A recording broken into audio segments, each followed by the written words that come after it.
الحمد لله نحمده ونصلي ونسلم على رسوله الكريم أما بعد فأعوذ بالله من الشيطان الرجيم بسم اللہ الرحمن الرحیم۔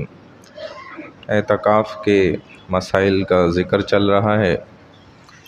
جو عبادت جس قدر افضل اور بڑی ہوا کرتی ہے اس کی شرائط بھی اسی قدر زیادہ سخت ہوا کرتی ہیں، اور جس عمل پر شرائط سخت ہوں اسی عمل کا، اسی عبادت کا اجر ثواب بڑھ جاتا ہے۔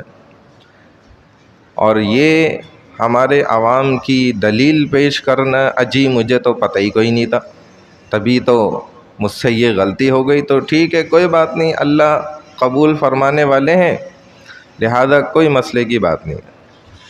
بڑی سے بڑی عبادت کا ایک سیکنڈ میں ستیہ ناش کر کے اور یہ ایک فقرہ اور جملہ مشہور کہہ کر الحمدللہ ہم کیا کرتے ہیں بھائی، جان چھڑاتے ہیں اپنی، جو کہ قطعاً بالکل غلط ہے۔ جیسے آپ دنیا کا ہنر سیکھنے کے لیے دن رات ایک کر دیتے ہیں، اپنے جسموں کو تھکا دیتے ہیں، کئی 100 دن ایسے گزر جاتے ہیں کہ جسم نڈھال ہوتا ہے اور گرتا ہے اور سو جاتا ہے آرام میں۔ لیکن دین کی خاطر کیا کبھی ہم نے یہ عمل کیا کہ ہم دین کا علم بھی تو سیکھیں؟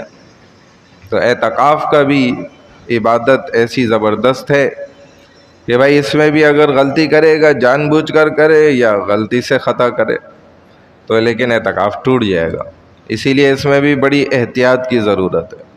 جو اپنی حدود ہوگی مسجد کی، اس کا بڑا خیال کرنا ہوگا، کوئی عمل ایسا نہ ہو جائے کہ جس سے اس کا اعتکاف خراب ہو جائے، اور اگر اعتکاف ٹوٹ گیا کسی صورت کی وجہ سے بھی، پھر 1 دن کا اعتکاف کی قضا کرے گا۔ اور آپ جانتے ہی ہیں اعتکاف میں روزہ رکھنا بھی لازمی شرط ہے، بغیر روزے کے اعتکاف نہیں ہوتا، بغیر گناہ کے اعتکاف نہیں ہوتا، یعنی گناہ سے بچنا پڑتا ہے اعتکاف میں، شہوت سے۔ بلکہ فقہا نے تو یہاں تک لکھا کہ اگر دل میں ارادہ آ رہا ہے شہوت کا اور اسے بڑھاتا جا رہا ہے تو اس سے بھی اس کے اعتکاف پہ اثر پڑ جائے گا، اتنی سختی ہے اس معاملے کے اندر بھی۔ پھر اسی طرح اعتکاف کے منافی کوئی بھی عمل کیا اس سے اعتکاف کیا ہوگا بھائی، ٹوٹ جائے گا۔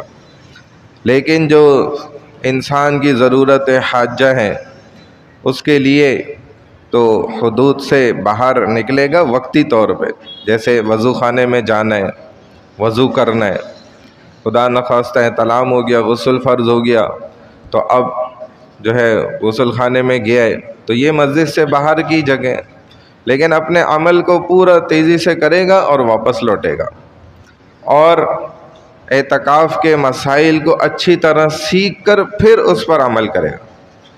جیسے ہم دنیا کی بھی چیزوں کو سیکھتے ہیں نا بھائی، تو انشاءاللہ اگر آپ اعتکاف میں نہ بھی بیٹھیں لیکن آپ کو مسائل آنے چاہیے، سیکھنے ضروری چاہیے۔ ہر عمل کو سیکھنا دین کے، یہ بھی بڑی اللہ کی طرف سے نعمت اور عبادت ہے بندے کے لیے۔